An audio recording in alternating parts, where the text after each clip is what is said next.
Good afternoon, everyone.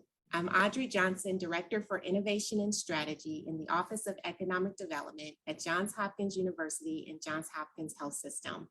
Welcome to our second Just Us Dialogue Series and Symposium presented by Johns Hopkins. Thank you to our sponsors for partnering with us to present this important virtual event. Over the next 4 Wednesdays this month, business leaders, philanthropists, academic experts, and advocates will engage in meaningful discussions on how strategic investments in business and education can lead to more equitable wealth building, specifically on the topics of education, entrepreneurship, employment, investment, and innovation in healthcare. Be sure to review the schedule for each Wednesday to not miss additional panels. Don't forget to visit our exhibit hall and meet representatives from Johns Hopkins Health Education and Teaching Corps, Hopkins Local, Goldman Sachs 10,000 Small Business, and the U.S. Black Chamber of Commerce by Black programs. And during these sessions, I encourage you to ask questions and share your thoughts and ideas. Your voice matters and is important to this experience. You will be rewarded when you participate in the Just Us experience. The more you engage, the more chances you have to win. You can accumulate points by attending panels, visiting the sponsor booths, and conversations you engage in. Our goal of the dialogue series and symposium is to advance conversations and drive institutions, individuals, and communities to take action around racial justice and economic impact. We are so glad you've chosen to join us for our latest Just Us Dialogue series and symposium virtual experience. Thank you, and let's get started. Thank you, Audrey, and indeed, let's get started. My name is Alicia Wilson. I am Vice President for Economic Development for Johns Hopkins University and Johns Hopkins Health System. And it is my extreme honor to be able to moderate a discussion around education and economic justice. I'd love to invite to join me on this panel for experts in the field. First, Kiya Jones, who is a Program Director for the Guided Pathway Support Program. Chantelle Roberts, who is a professor, as well as being a member of the Baltimore City Board of School Commissioners. Cassie Motz, who is the Executive Director of the CollegeBound Foundation. And Dean Chris Morphew, who is Dean of the School of Education for Johns Hopkins University. Welcome everyone on the panel. And let me invite everyone to engage in this conversation because it is truly a dialogue with you're going to see impressive experts in the field that everyone has pledged to be honest during this discussion. So nothing can be held against us in this entire discussion as we talk about economic justice and education. Let me start out by giving them each an opportunity to tell you a little bit about their background, do more justice than I did with just saying their name and their titles, but also in that introduction, talk a little bit about, just in a preliminary way, how do they believe anchor institutions, large institutions, can really be, forces for change and good in the area of education, economic justice. So I'm first going to start with Kiya Jones. Kiya? Thank you so much. I'm so excited to be here with everyone, especially to talk about two of my favorite subjects, which is educational equity and economic justice, and to be here with this amazing group of practitioners. Just in preparing for the Just Us panel for this week, I've had a great time to interact with you all and learn more about you all. But I work for the Ron Brown Scholar Program, which offers a $40,000 scholarship to around 50 African-American high school students every year. But the true value of our program is that we really nurture students, not only from high school, but through undergraduate years into their early career development and beyond. And I know that for a fact, because I myself was a Ron Brown Scholar in high school, and I'm still with the program today.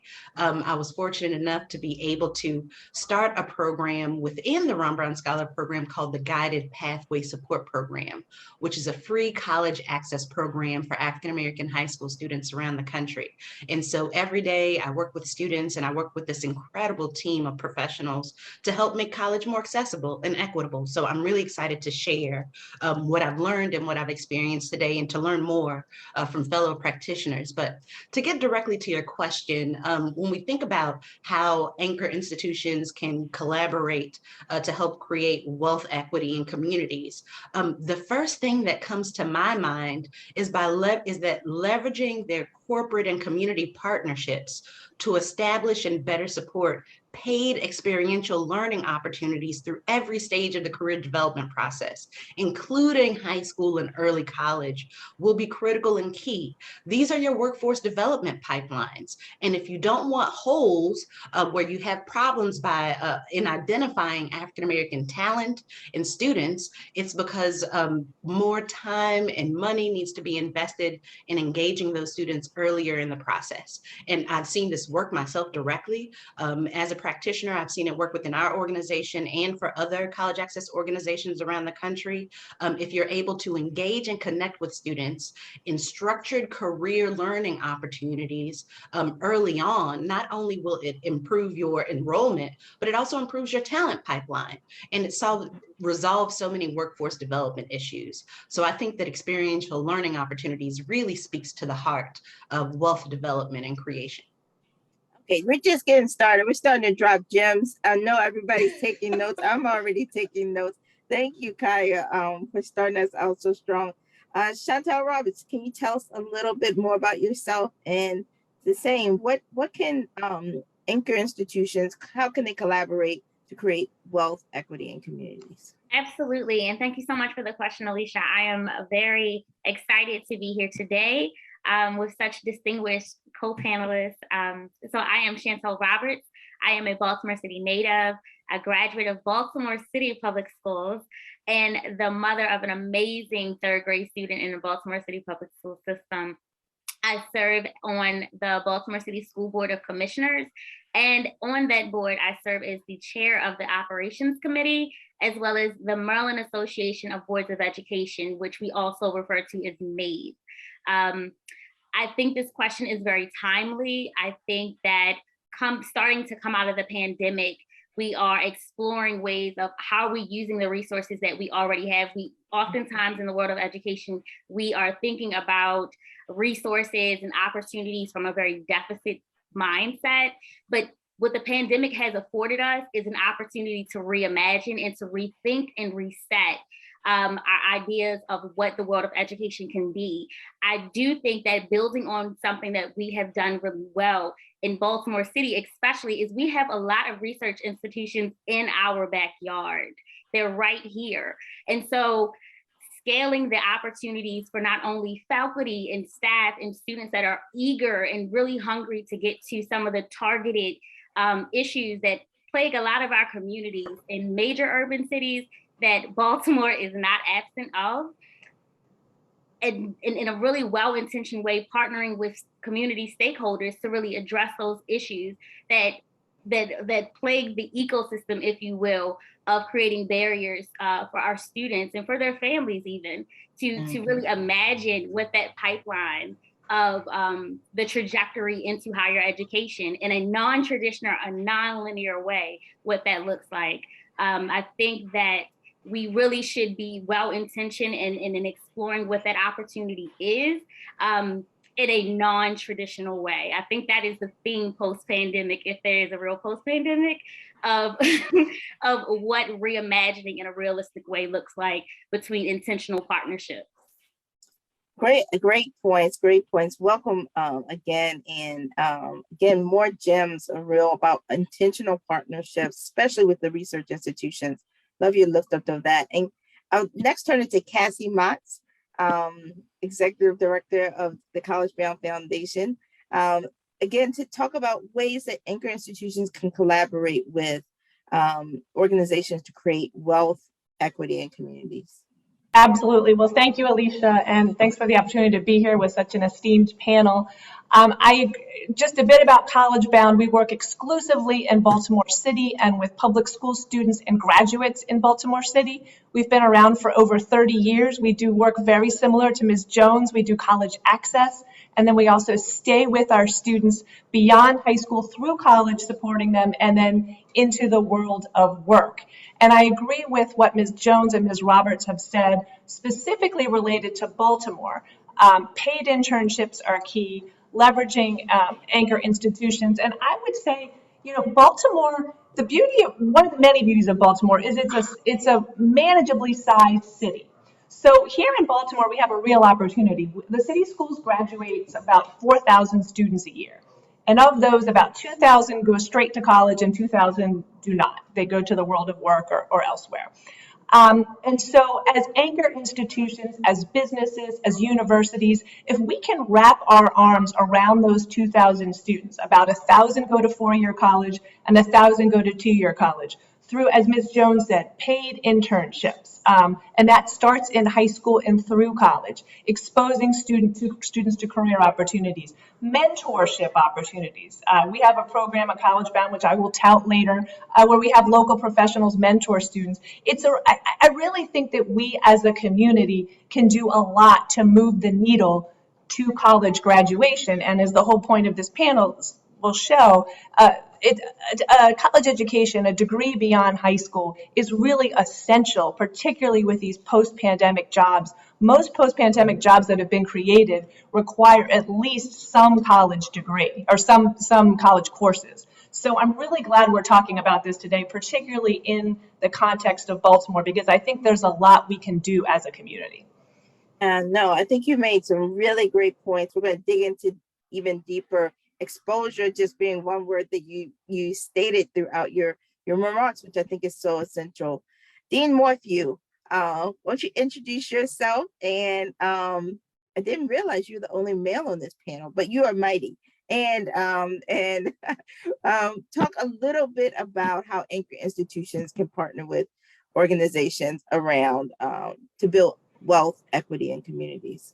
So good afternoon, Alicia. Thanks for having me on the panel. A lot of the good points have been taken. Going forth, I have to point that out, and I have to admit I'm still dancing a little bit from that Just Us introduction music. So I'm trying to dial it down from there as well. But I appreciate being here. I think institutions like Hopkins, I think need to understand several things about their community in order to be collaborators, because you're asking about collaboration. They need to understand that they can't be a world-class university if they don't have a world-class community around them.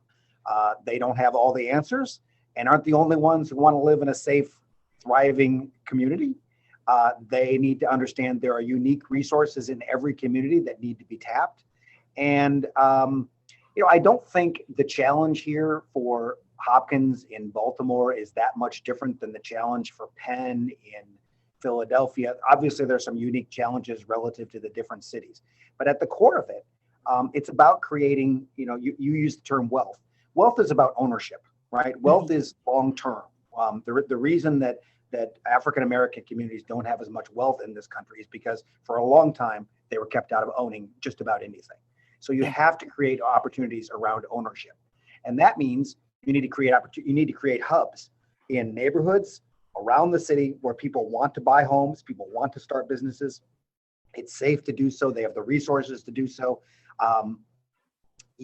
Baltimore is a city of neighborhoods like so many other cities. And I think thinking about it as, a city of neighborhoods and building those hubs where people want to buy and opportunities to build things and create wealth for the next generation is so key. A big part of that is schools.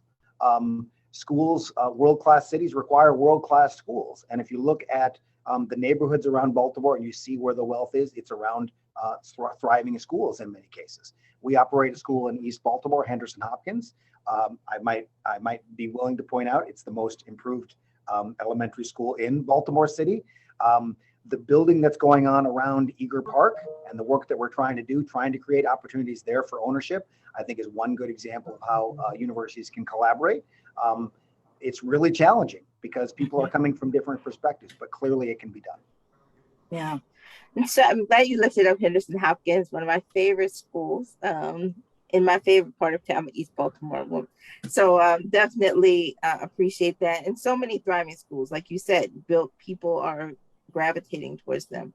I'd love to ask this question at the outset. And if you were to say, what is the most pressing, and we know you could make a laundry list, but what do you think is the most pressing issue that we face today in context of economic justice and education? So if you put that in like one word, one sentence, what would be the most pressing issue? Kiya, what would you say? I'd offer two words: student loans. The problem with Student loans. affordability and the student loan crisis, it just makes it unmanageable to choose for students to make informed consumer decisions at such a critical stage in their development.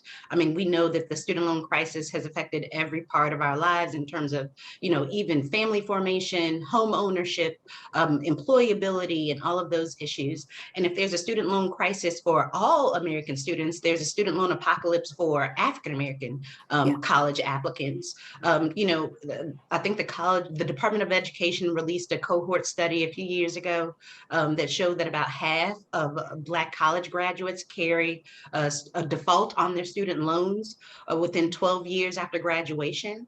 And so if you are coming out of college, which is supposed to provide an opportunity, burdened and saddled by that kind of debt, and its tentacles affect every part of the later formation of your lives, then have colleges really been an engine of upward mobility? And so I would offer those two words, just student loans. Student loans are great. I mean, we're going to get into that. We're going to go deep into that conversation. Shantell, what would you say? I think it would be either one of two sets of words. Mine would either be job insecurity or family challenges. Those have proven to be barriers for a lot of people having to reimagine what the trajectory into pursuing further education.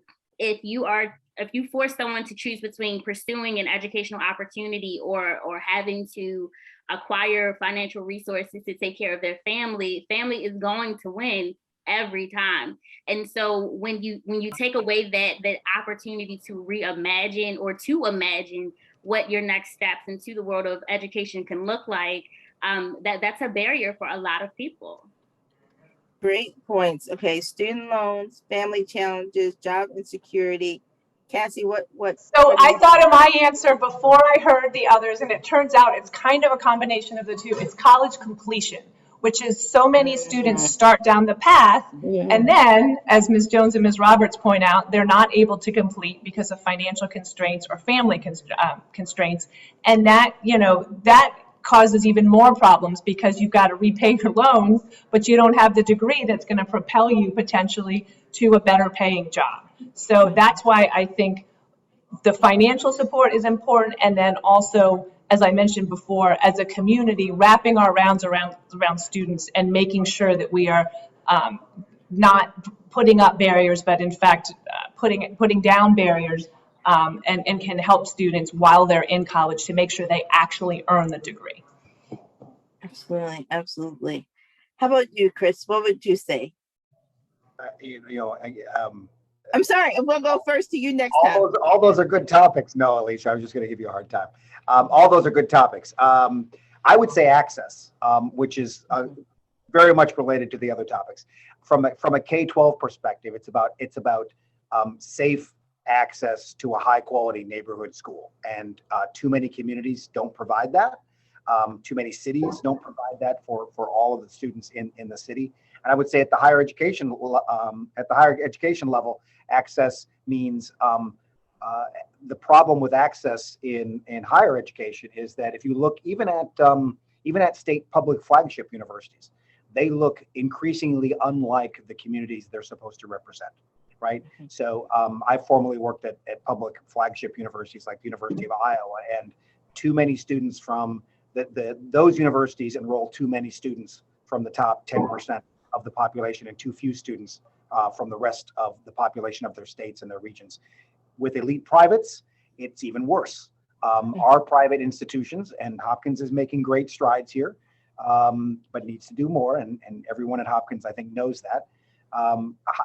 Elite institutions like Hopkins need to look more like the communities in which they're located, right? That means Black and brown students, it means low-income students, it means Pell grantees, it means students who are, it means students who need access to not just loans for tuition, but loans for room and board, and sometimes even stipends, because these were the same students who were supporting their families when they were working in high school.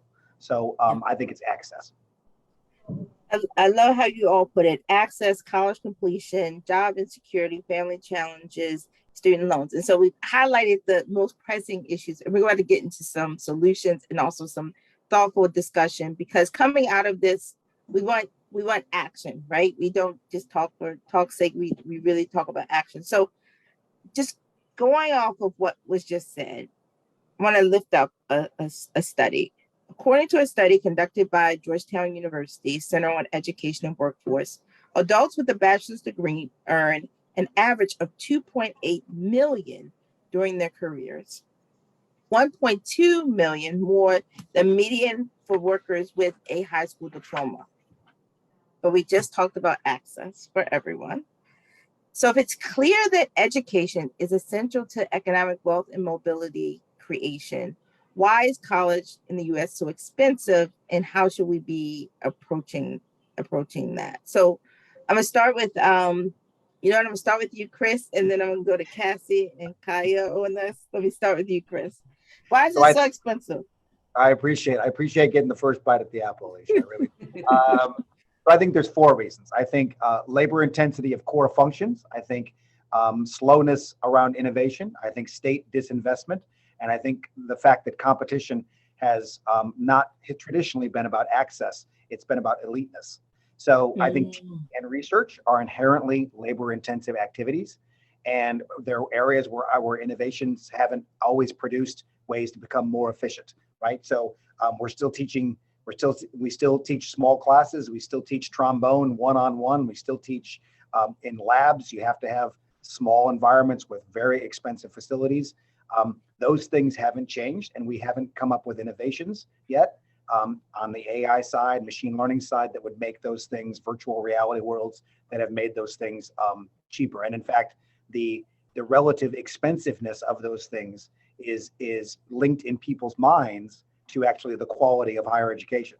So part of what there's a lot of research out there on price signaling in higher education, and actually lowering your price can signal a lower quality education, which of course is not always true, but that's what people see. I think secondly, I mentioned institutions being slow to innovate. Higher education institutions are not the most nimble institutions. We've typically been pretty slow to innovate around things like online learning. The good news is we're being pushed every day by things like the pandemic, competition, to innovate more in that space. And I think there's going to be some good things that have come out of the pandemic, like a greater reliance on hybrid learning and virtual learning. I think that can potentially improve access and lower costs. At public universities, tuition costs have been rising at faster than private universities as a percentage, and that comes from state disinvestments. States are expending about 50% of effort they spent in 1981 now on funding public higher education. And the reality is, as the costs have gone up and the state investment has gone down, the difference is being made up with higher tuition. So 2 decades ago, public states were paying for about 2/3 of the cost of an education at a public university. Now it's about 20% of the cost. That's gone up where we've seen state disinvestment occur. And then finally, we've competed in higher education, not about price, not about access, not about diversity. We've competed on eliteness. And that means essentially competing around being the most inefficient institution rather than the most efficient institution. So we have to change that. We have to change that competition scheme, if you will, to be about access. And states and the federal government need to reward institutions that are providing that kind of access to a high quality education. No, I love how you talk. I never heard anyone say this, that we compete around eliteness rather than around access. I mean, just an important point that you just made. Cassie, what are you, I mean, full disclosure, Cassie and I am the board chair of the CollegeBound Foundation. So we trade being bosses of each other. So Cassie, but what is my boss, let's be clear. I have no illusions about that. So, I mean, I would, most of the students we serve in Baltimore City public schools who are headed to college, some of them go to elite institutions, many of them do not. I would like to speak for a moment, if I may, about why college seems so expensive to the students we serve. And in large part, it's because of the shrinking buying power of the Pell Grant. So the Pell Grant, the federal grant established in the 1970s, it's currently $6,500 per student. That's the maximum you can get. When it was first established, that covered 3/4 of college, room and board included, tuition, room, and board. Now, for a public university, your maximum Pell Grant only covers 1/4. And so there actually is a movement afoot in Congress to double the federal Pell Grant, which would take you to 50% of tuition, room, and board being covered. And I do think that there were some well-intentioned programs, Pell being the most notable, established earlier that have not kept up with inflation over the decades. And so that's another way that low-income students are disadvantaged. About 1/3 of college students receive a Pell Grant, but about 50% of students of color receive a Pell Grant. So it's just another way that, so it's sort of systemic, stacked against students whose families have not had the opportunity to go to college. I love how I appreciate how you put that. And I saw Kiya nodding, amening probably in the choir. I'd love to ask her. So Cassie lifted up some ways, barriers, and some removals. I'd love to get your thoughts as a fellow college access alum and someone who stays in the work. What are the barriers, and you talked about student loans, but what are the opportunities that concretely we should be taking full advantage of as well? Mm-hmm. I'd first like to talk about some of the barriers, and I'm sure. really feeling the pressure of being the last person in the relay here, as Chris suggested before. Everything that Chris said and everything that Cassie said all ring true. I think the problem is the data opacity. It undermines students' ability to make an informed consumer decision. We can't even get regular data from colleges on what percentage of Pell eligible students they admit every year. It's really difficult for us to find net price calculators buried on a college admissions website. It's really hard for us to figure out what a student loan burden would look like should a student decide to apply to a college, because you have to go to so many different areas and there's no incentive for a college to publish this information. So it's almost like a marketing bait and switch. So really shout out to Georgetown CEW for releasing that study. They produced a great body of work. As soon as it was published, I got it into the hands of our students so that they could use it to inform their college list building process. And so I would say, it's really the data opacity that really undermines the ability to make a crucial consumer choice, especially for, young Americans who are 16 to 18 years old.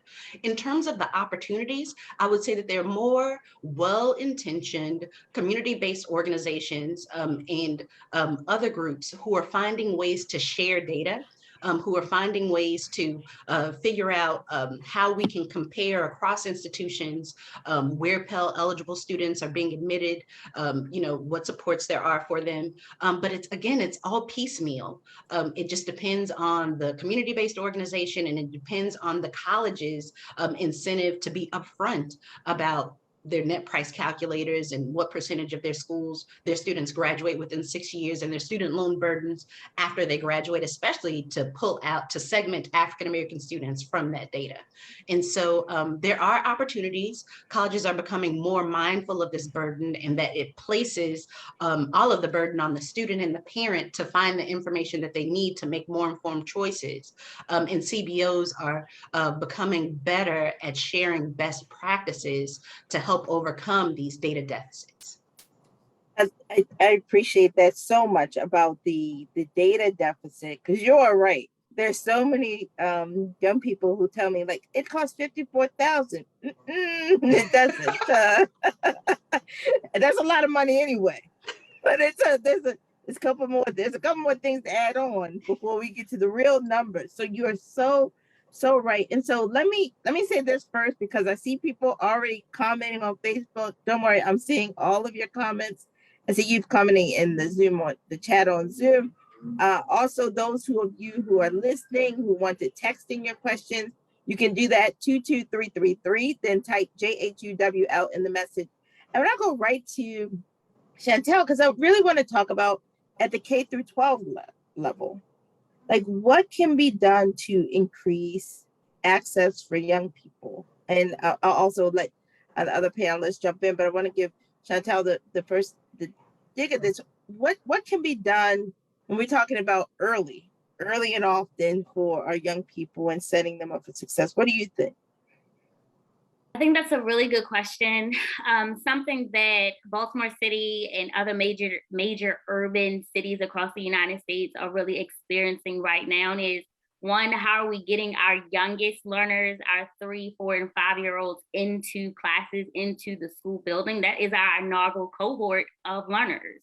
And so how are we getting them in the building to be prepared for this trajectory of K through 12? That significantly cut their experience. K through 12. There's that.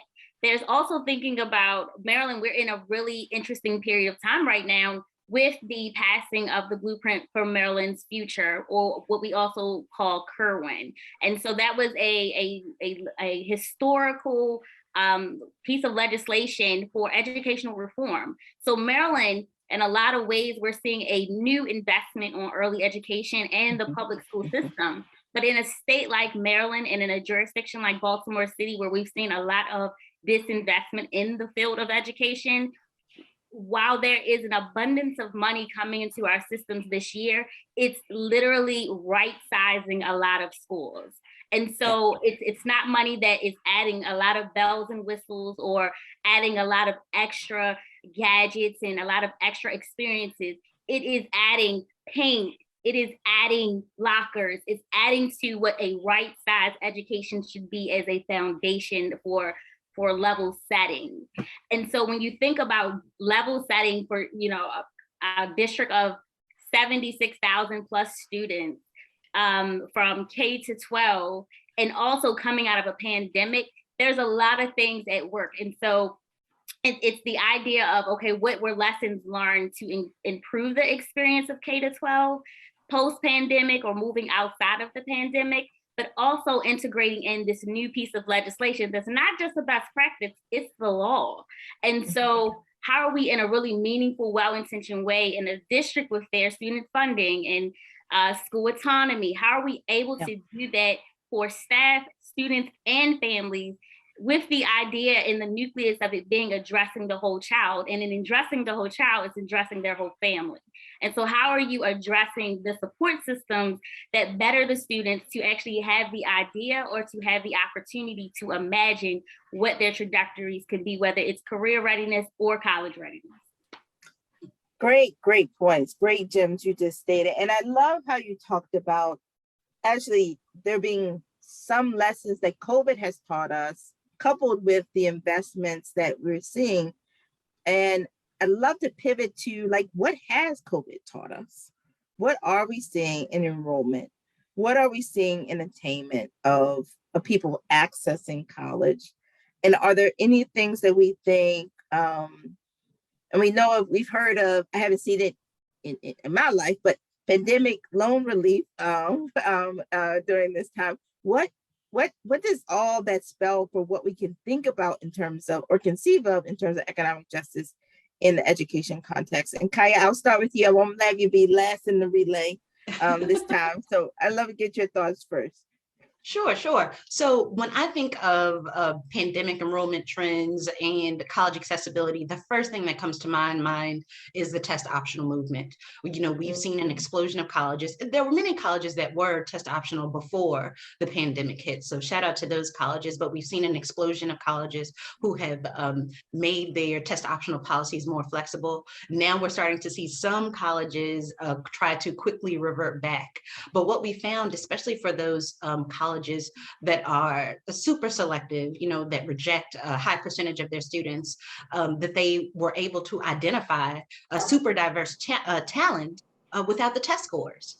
And so we're hoping that those trends continue. We're hoping that colleges in making admissions decisions will look beyond, things like standardized exam scores, because we understand that they aren't the best predictors for how well a student will perform once they're actually in their undergrad years.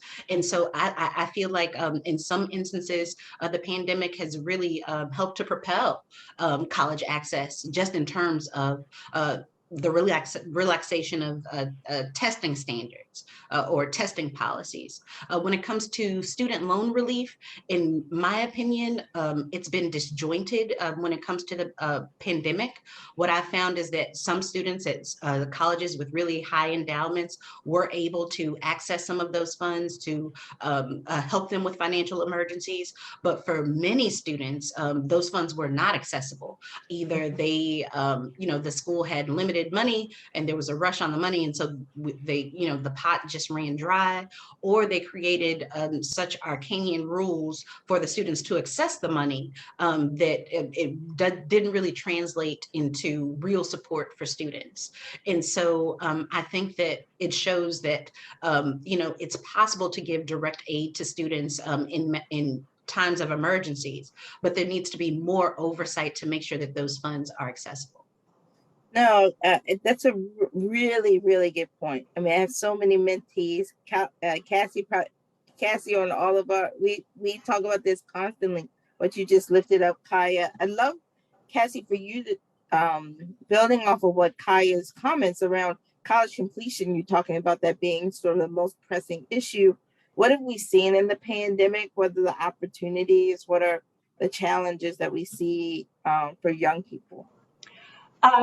Thanks for that, Alicia. And I agree with everything Ms. Jones said. I think that the test optional is sort of a bright spot of the pandemic. I mean, I think everyone on this call and probably everyone listening in knows, in general, the pandemic was horrible for everyone, but particularly horrible for low-income college students because they had so many competing demands, family obligations. Our students were more likely to drop out. Our students don't have the luxury of a gap year. If you don't get it now, you're not going back. You're working, you're supporting your family. Nationally, you see the data, 5.8% of college enrollment was down 5.8% for the high school class of 2020. Those numbers are higher for low-income students and students of color. So, that is something we're going to be living with for a while because that's several classes. That's the class of 20, the class of 21. There's students in college who dropped out. Our experience was the upperclassmen were less likely to drop out. They had more invested. They understood what college was supposed to look like on campus. Whereas if you had your senior year ended in March, right, you're remote, and then your freshman year of college is remote, a lot of those students we helped get in, but they didn't stay. And that's going to be, we're going to see that 20 years from now, that generation. In terms of the opportunity, I do think that the pandemic exposed inequities that maybe everyone saw, and is requiring us as a community to be more creative with respect to the technology. So there are colleges who are, UMBC is an example of this, reaching out to students from 10 years ago to say, look, we look at our records, you're very close to graduating. And you have a life now and you're working and you never got that final degree. What if we could offer you some classes online and you could complete that degree? So I think that people are being more creative about the remote classes. I think that our donor community has certainly been very responsive to creating a finishers fund along the same lines. Students who are very close and just need a little more money to complete that degree, which is so valuable, as well as an emergency fund. I think people in general in Baltimore were very generous with respect to kind of basic human needs. We had students who were living in the dorm and that was where they got their food and that's where they slept, and all of a sudden the dorm's closed and what are they going to do? So I'm thinking that those types of funds and thinking about how education doesn't have to just be in the bricks and mortars, I think that will hopefully continue. No, great point. Great points of like how innovation has occurred and how those opportunities and challenges. I'd love to ask Shantell, and then I have a real great question for Chris. But Shantell, what do you think are some of the fundamental changes we're going to see in K through 12 as a result of COVID? I know there have been challenges, but opportunities. Are there any things you'd say, I think this is going to be a fundamental change as we think about economic justice in our K through 12 context? Absolutely. And I believe Chris and Cassie and Kiya have already touched on the opportunity for hybrid learning. Something that is oftentimes not talked about in hybrid learning is that there were systems across the United States and in Baltimore City that were already starting the process of offering one-to-one devices for students throughout various school communities. But what wasn't happening was a true intentional attention to engagement with those devices. And so everyone oftentimes talks about accessibility to having devices, but are we talking about their access to Wi-Fi? And are we talking about actual student engagement when they have these devices at home? And do they have the supports around them to actively and fully engage in the learning experience? And so what I know that we'll see more in Baltimore City and in other urban systems across the country is that there is an intentionality around creating hybrid learning experiences and even offering an actual virtual school program. There are a lot of systems are piloting this year. In Baltimore City, we have one now with about 2,000 students, and they're doing really well because a plus that did come out of the pandemic was there were a lot of students that did really well in the virtual environment. And defining very well is they did better in the virtual environment than they did in an actual school setting. And so we want to honor those students that did really well in that environment while also lifting the message of all students don't do well in the virtual environment. Yeah. And so creating the opportunity for students to truly find what their best learning environment is so they can reimagine what that experience looks like for K through 12. Because what we don't oftentimes like to talk about, and I think Cassie, you lifted this earlier, were some of our students in high school that had to make the decision between actively participating in virtual instruction or going to work. And so until we find a real solution around, you can explore both options and you don't have to pick, we're going to continue to see students drop out of the educational pipeline in order to make their financial need, to fill their financial need. That's a great point. Great point. And, you know, I love building off of that and sort of pivoting around what we saw over the course of the past year, especially around shifts in enrollment that may speak to access, may speak to even people selecting another option. Chris, I'd love to talk to you, and Morphew, I'd love to talk about what can we draw from the influx of enrollment at HBCUs over the last year? Because certainly, I mean, I have not seen the full numbers of the picture, but it sure feels like, but I have seen it from some of our local HBCUs, just the influx of young people. It's like a different world came back on, right? I mean, I feel like everybody, that's my generation, a different world. What can we draw from the influx of enrollment at HBCUs? You're on mute. Am I the first person you've had to say? You are the first person. You are the offender. You are the offender. So, great question. I'll get to that in 1 second. I want to go back to something Kiya just said earlier that I thought was a great point that I wish I would have said. Excuse me, which is the opacity, the black box that is higher education. Higher education is a crazy thing for even those of us inside higher education to figure out, much less for a parent of a 17 or 18-year-old and that 18-year-old to figure out.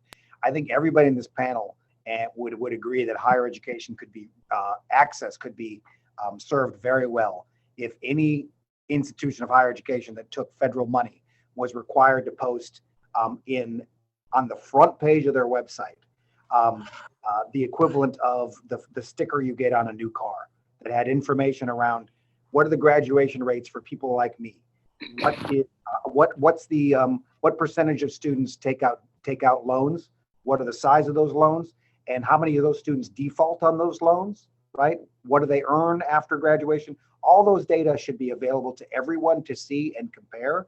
And the fact that they're not is a huge, huge problem for access. So that was a great point by Kiya.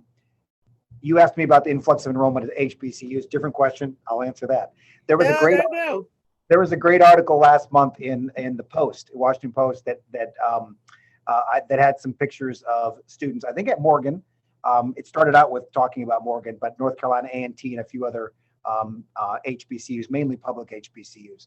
And the takeaway from that, and by the way, the enrollment gains made by some HBCUs were not matched by all HBCUs. So I think some of the public, better known HBCUs did well, but I think one of the things that the pandemic did was exacerbate that gap between the haves and the have-nots in education. So for some HBCUs, I think it was pretty not a great enrollment time. But I think for the students, if you ask them, and this article made that clear, if you ask them why they went to HBCUs, why they wanted to enroll there, I think the pandemic made all of us question a lot of things about our lives. And one of those things was, what are my values? What do I really care about? But also, how important is it that I feel safe, right? And I think we came out of this pandemic. We're coming out of this pandemic with a lot of us challenged around our comfort levels, around principles and values and safety. And I think when you think about why a student might choose an HBCU, it's probably because they want to be part of a community that is supportive of who they are, acknowledges where they're coming from, and is equipped to support them and equipped to see them succeed. And I think a lot of PWIs, predominantly white institutions, don't do as well in those areas in terms of communicating that and providing that to students who attend HBCUs. So I think it's about those feelings of safety, that feeling of belonging, and time will tell whether that enrollment trend continues. But certainly the pandemic has made a lot of us question those things about our lives. Mm-hmm. And then to the point that you just said, and someone asked this question on Facebook, and I want to give it to you all now because I think it builds upon what you just talked about. As I think students are becoming more conscious consumers, right? They are asking the questions, to Kiya's point, about what's in the black box, about the finances of becoming more financially astute about what really is going in it. Do you think that will impact college graduation rates, college enrollment rates, with tuition, people counting the cost, rising inflation? Do you think this will have any impact? And I open it up to Cassie and Shantell and Kiya and Krista to opine on that. Kiya, do you want to go right first? Sure. I actually had some really strong opinions just about, HBCU enrollment and the factors. I'll try to be brief. I'll try to be brief. And if I don't address your question directly, just nudge me to remind me. Don't worry, I'm nudging. But I think that we all have to be mindful of the limited tools that schools and counselors have to respond to racially negative learning environments. I am shocked every year at how our students are exposed to race-based tensions, really specific, harmful race-based messages in their schools and on social media. And we have to recognize that this produces real trauma, and it feeds into imposter syndromes that students take into their undergraduate years. We have to examine how Title VI, in some cases the First Amendment, and in some cases racist school personnel nurture these kinds of negative learning environments. And so when we see these trends in an increase in racial enrollment at HBCUs, students have always wanted learning environments that supported their identities, and that includes their racial identities. What we found is that since we started our Guided Pathway Support Program in 2016, even though we send a sizable number of our students to Harvard and Yale and Penn and UVA every year, the #1 chosen college without any prompting for us, this is a student and parent-centered decision, has always been Howard. This was before 2020. This was before, the racial tensions of 2020. And so I expect that HBCU enrollment will actually increase in coming years, especially considering the Harvard and UNC cases being granted by the Supreme Court. If we find that race is no longer able to be considered a factor in terms of admissions, and I know that a lot of colleges and a lot of community-based organizations are already strategizing around how they can, if this precedent is changed, how they can react so that African-American students and students of color don't disappear from their first year classes, at least the more mindful and more resourced colleges and institutions are. And so I think we just need to think about the tools that counselors have and school environments have to deal with racialized tensions that have a real impact on students' learning. And I also think that we need to create more racialized safe spaces for African-American students to talk about this trauma, because they can't do it in schools and they may not necessarily be able to do it at home. And so I just wanted to make sure that we were mindful of that. No, I think you bring up some really great points. And I love how you're able to see across like no prompting, no selling, none of, and we had someone from HU on, so they did the whole HU in the comments. They always do that stuff when you say Howard, that's what they do. But how you talked about that, and I think you're right. We're going to continue to see. Cassie, I see you may want to get in on this question. Or No, I just completely agree with what Ms. Jones said, that we've seen the same thing with our students, and we've seen incidents on campus that bear that out. I mean, a lot of things happened in the pandemic, not just COVID, George Floyd's murder. I mean, it is a time of tumult. And I think I'm interested what you said about even pre 2020. That's what your students were choosing too. Mm-hmm. Yeah. People want to be safe. It's hard to argue with. No, and economic justice, is at its core about safety and security and all of those things. And so we don't want to miss that as a part of this conversation. Let me tell you, I thought we were going to have a lot of time. I realized that this conversation has been so engaging. I'm starting to run out of time. I want to make sure I get this question in because I think it's so important for us in these Just Us dialogues to lift this up, but also for all of us who are in institutions, all of us who, no matter our background, sit at tables where we get to make really significant decisions that impact hundreds of lives.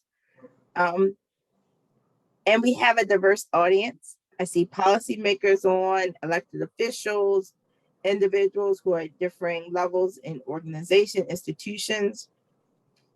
In this topic of economic justice and education, what's the call to action? What's the advice? What's the thing? What is the do, right? That we would want people to leave with as a part of taking us beyond words. So I think I'll start with Chantelle, and then maybe Cassie, Chris, and then Kiya. Thank you so much for this question, Alicia. I think something that, and this is no plug, but this is something authentically that is occurring in Baltimore City, especially with the relationship with Johns Hopkins University. We've seen the School of Education, we've seen the School of Public Health in a really well-intentioned way partner around some of our community challenges and addressing facilities and addressing capital challenges and addressing learning deficits. Seeing really well-intentioned research projects for not only faculty and staff, but for students to engage with community, but to also come to the school system, come to the school board, and give us the actual research work to take to our state legislators to really ask for meaningful change in funding and opportunity and curriculum, really meaningful research-based, evidence-based findings. And that's not only at a state level, but on a national level. So as anchor institutions are being really well-intentioned around partnering with external stakeholders from near and far, I think that is something that we can continue to scale on, but other communities that are not engaging in that practice should really consider it. Great point. That was not a self-interested plug. That was real. So I appreciate that, Chantelle. Cassie? I would say, building on that, and I alluded to this earlier, but I think it's really a question of will. And if we as a city decide that for our 1,000 students who are graduating from our public schools every year in the city and going to four-year college, for the 800 of those 1,000 that are Pell Grant eligible, if we decided as a city, we're already in strong partnership with the K-12 system and Dr. Santelises and her team. A lot of the state money that Ms. Roberts alluded to, the Kerwin Commission Blueprint to Excellence funding, is going towards college and career. If we as a business community, as education anchor community, decided that we wanted to do everything in our power to lift up students, make sure they have the financial means and any other means to get to and through college, I think we could significantly drive up college graduation rates. Right now, and this is a little self-serving, we have a program at CollegeBound, our college completion program. Our oldest cohort just graduated during the pandemic.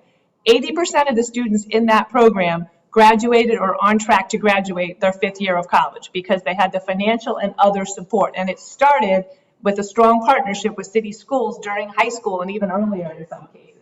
So I think that, and now we're working with the business community to get jobs for those students and paid internships during college. So I really think if leadership thinks that's it, and I happen to think that it is because of the data that you cited earlier, Alicia, about the link between a college degree and earning power and economic justice and generational wealth, I think we could do something in a relatively short period of time in this city.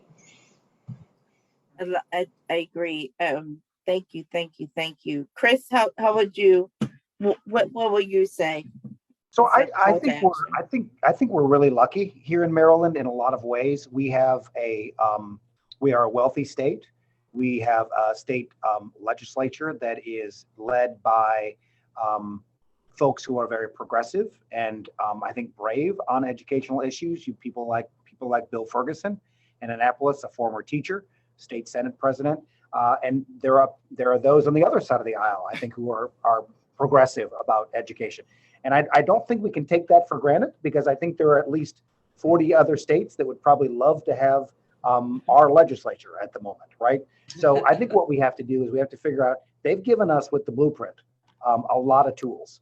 And I think we have to figure out as a university and as a city and as with the groups that are represented here, the foundations and the nonprofits that are here, how do we leverage that, right? So one example is the blueprint includes a really nice bonus pay structure around national board certification for teachers who go through a very rigorous national board certification process that has been empirically linked to improving achievement of all learners in the classroom.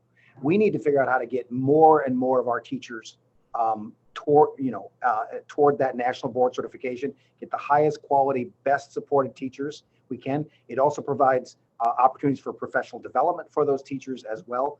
We could make a huge improvement in issues around quality and access for the students of Maryland if we take a look at that blueprint and figure out how to best leverage that.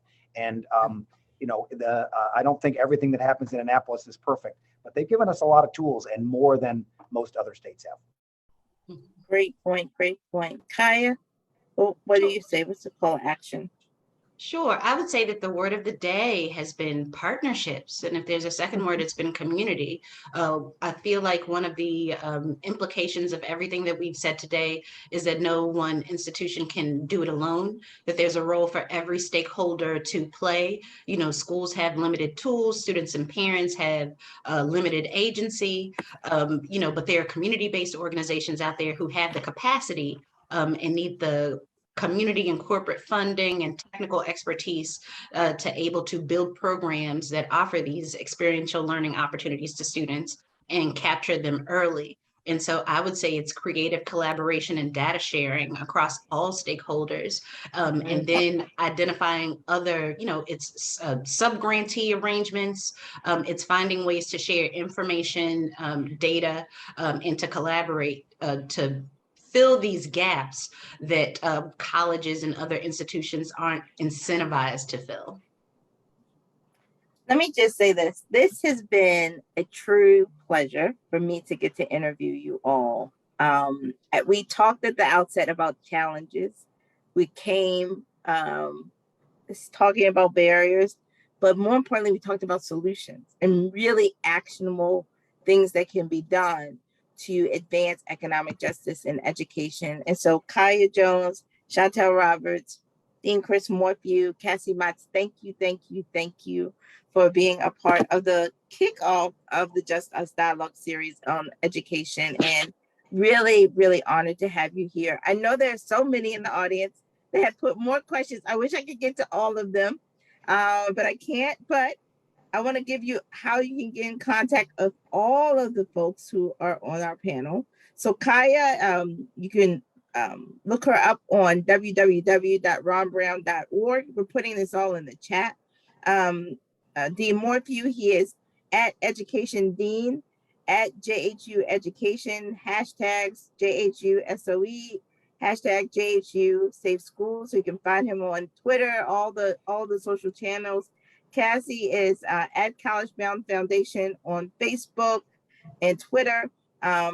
She also has a great LinkedIn, CollegeBound Foundation on LinkedIn, and a number of different channels on YouTube. Same thing, CollegeBound Foundation.